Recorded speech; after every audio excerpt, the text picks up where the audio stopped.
Muy buenas a todos, bienvenidos una vez más a mi canal. Aquí me encuentro disfrutando de un amanecer en el cual ya no tengo la luz dorada de los amaneceres o atardeceres. El sol hace una hora que ya salió por encima del horizonte, pero tengo un increíble manto de niebla que está cubriendo por completo una ciudad. Y sobre ese manto de niebla va a emerger, bueno, ya está emergiendo, el símbolo de esa ciudad. Y no se trata ni del Alcázar, ni de la Catedral de Toledo, de la ciudad imperial, que tengo muchas fotos ahí, seguro que más de uno ya os estabais pensando que era un vídeo en Toledo, pero no, me encuentro en Palencia, que es la ciudad de la cual soy yo realmente, donde viví durante 30 años, hasta que mi mujer y yo pues nos fuimos a vivir a Toledo. Y por Navidad, pues como el almendro, nos hemos venido a ver a la familia, mis padres, mis suegros, todos son de Palencia, y no podía dejar de estar ahí controlando las aplicaciones Windy a ver si una mañana de Navidad pues también había niebla, y Palencia es una ciudad muy propensa a las nieblas en esta época.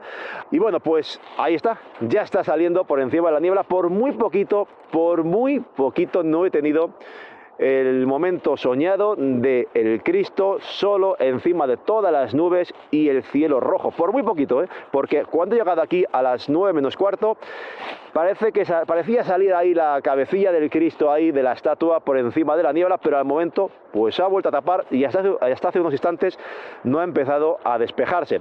Pero oye, aunque la luz sea dura, no me voy a quedar, por supuesto, sin la posibilidad de poder hacer esta fotografía.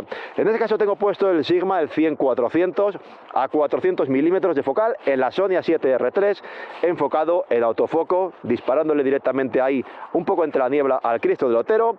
He desactivado el autofoco, por supuesto, he desactivado el estabilizador, porque si no vería con el 400 milímetros, si activara el estabilizador, de hecho vería cómo lo que es el propio cuadro del enfoque se mueve en la pantalla, toda la imagen me saldría trepidada.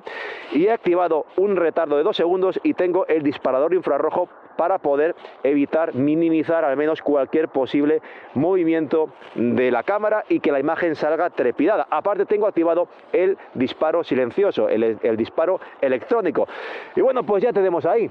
Ahí está el Cristo. Un momentito que voy a ver si lo centro un poquito y disparamos. Como digo, tengo aquí el mando infrarrojo. Hay que tener cuidado cuando utilicemos estos mandos porque generalmente tienden también, si lo tenemos en autoenfoque, a reenfocar. Así que desactivo el enfoque automático después de haber enfocado, y ahora ya, por más que pulse, lo único que hace es liberarse el obturador, liberar el disparo.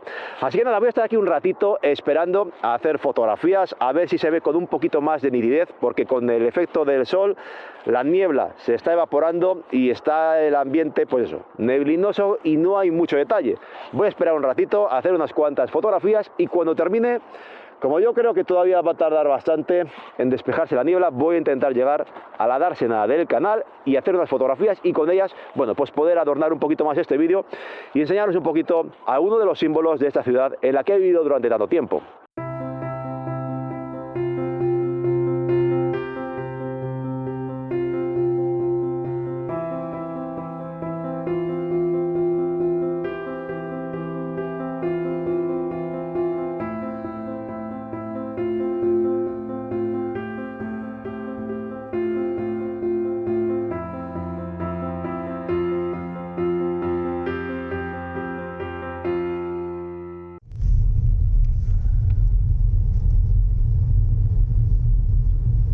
Bueno, pues después de unos 20 minutos, que es lo que he tardado aproximadamente en llegar hasta este lugar, la niebla se ha disipado por completo, pero creo que es un buen punto para poner el fin a este vídeo y explicaros ya de paso qué es el Canal de Castilla, que es este lugar en el cual me encuentro. Acabo de pasar por la dársena del canal y aquí sale el Canal de Castilla.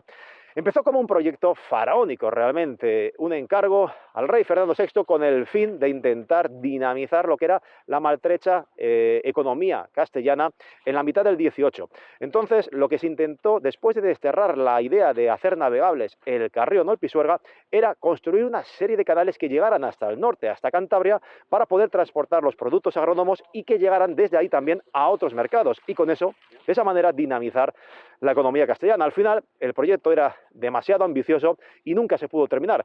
Quedó en más de 200 kilómetros navegables, que no está nada mal, y al final lo que se hacía era con unas barcazas que eran transportadas por bueyes, por caballos, transportar el material. Ahora mismo el Canal de Castilla sirve con fines de regadío y también fines turísticos, porque al fin y al cabo, como habéis visto pasar a gente, muchas personas que van a pasear con las bicis, paseos a caballo, también hay barcazas que todavía desde algunas esclusas y algunos pueblos te trasladan para que puedas dar algún paseo navegable, así que es un lugar muy bonito que sin lugar a dudas os recomiendo visitar si tenéis la opción y pasáis por esta zona, porque el Canal de Castilla atraviesa las provincias de Valladolid, de Burgos y de Palencia. Así que nada, lo que siempre os digo, si os ha gustado el vídeo ya sabéis, dejaos ese like, suscribiros al canal y activad la campanita. Nos vemos muy pronto en el próximo vídeo y por supuesto, feliz año.